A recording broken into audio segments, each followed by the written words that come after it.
Did you walk outside this morning and find that your pool had turned green with algae? Well, don't sweat it.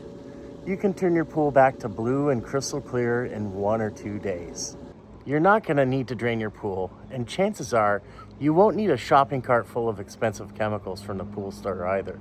It just comes down to 2 things: sanitization and filtration. Let me show you. My pool right now is crystal clear and blue, so I don't have an algae bloom to show you as an example. But it's simple. Algae is a living thing.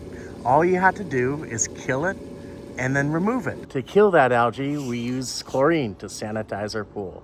And that involves having enough free chlorine in your pool to kill the algae and sanitize. Now, most people don't know there isn't one free chlorine level ideal for all pools. All pools have varying levels of cyanuric acid, or what they call stabilizer. And the more cyanuric acid you have, the less effective your chlorine is.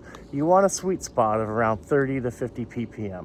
So I'm going to put a table below in the description to show you how much free chlorine you should use to shock your pool to a level that would kill the algae.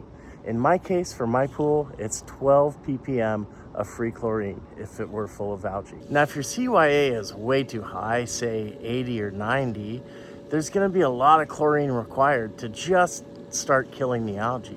And that's why people shock their pool and still have algae. They have way too much CYA locking up their chlorine.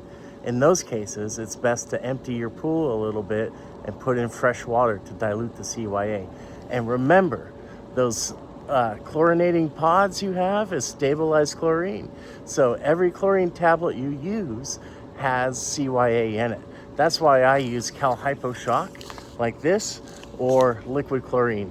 They do not have stabilizer. They do not lock up your chlorine.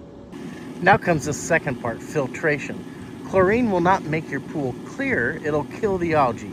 Once the algae's dead, it'll be suspended in particles, and your pool will look kind of blue, milky color. Your filter has to pull all that out, and that's how you get a crystal clear pool. I actually have a filter that's one larger than the one that came with the pool. This circulates much more water and filters at a faster rate, and that helps get the pool crystal clear really quick. Filtration is key. So you don't need to buy a bunch of expensive chemicals from the pool store. You don't need algicide. You don't need phosphate remover. All you have to do is remember the 2 things: sanitization, bringing your free chlorine level up high enough to kill the algae. Remember to take into account CYA, and filtration. You need a really good filter to move that water through and clear out the dead algae. With these 2 simple steps, you'll have a crystal clear pool all summer long. Thanks for watching. Be sure to subscribe.